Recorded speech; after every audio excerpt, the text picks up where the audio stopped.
এইটো মুখ্যমন্ত্ৰীৰ কেনেকুৱা ধৰণৰ মানে এটা লজ্জাজনক এটা সিদ্ধান্ত, মানে এটা অতি দুৰ্ভাগ্যজনক। চুমনিবোৰ ধ্বংস কৰিছে আৰু বৃন্দাবনী বস্ত্ৰ আনিব। বৃন্দাবনী বস্ত্ৰ অনাটো আমি আদৰণি জনাইছোঁ, কিন্তু চুমনি ধ্বংস কৰাটো অৰ্থটো কি থাকিলে? চুমনি ধ্বংস কৰি তাত বৃন্দাবনী বস্ত্ৰ স্থাপন কৰিব, য'ত বৰ মুগা পৃথিৱীত 98% আমি উৎপাদন কৰোঁ। সেই বৰ মুগা পৃথিৱীৰ ভিতৰত এতিয়া এণ্ডেঞ্জাৰ স্পেচিছ। এতিয়া সংকটৰ মাজেৰে ৰেচম শিল্প, মুগা শিল্প, বৰ মুগা, চুমনি সংকটৰ মাজত আছে। গোটেই প্ৰদূষণে চুমনিবোৰলৈ সংকট নমাই আনিছে। তাৰ পাছত ভোটৰ ওপৰত দানৱ পোৱাদি খোদ চৰকাৰে এতিয়া আকৌ চুমনি ধ্বংস কৰিছে। এইটো কেনেকুৱা ধৰণৰ সিদ্ধান্ত? এইটোৱে আমাৰ যিটো আমি পেটেণ্ট পাইছোঁ, যি মানে বৰ মুগাক লৈ আমি স্বাভিমান আৰু গৌৰৱ কৰোঁ, সেই বৰ মুগাৰ চুমনি ধ্বংস কৰিছে।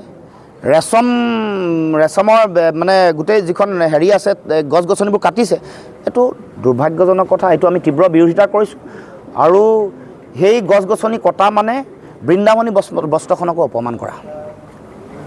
চুমনিৰ চুম গছ যদি কাটিছে, বৰ মুগা শিল্পটোক যদি তেওঁলোকে এনেকুৱা ধৰণৰ আক্ৰমণ কৰিছে, তেতিয়াহ'লে বৃন্দাবনী বস্ত্ৰখনকো অপমান কৰিছে।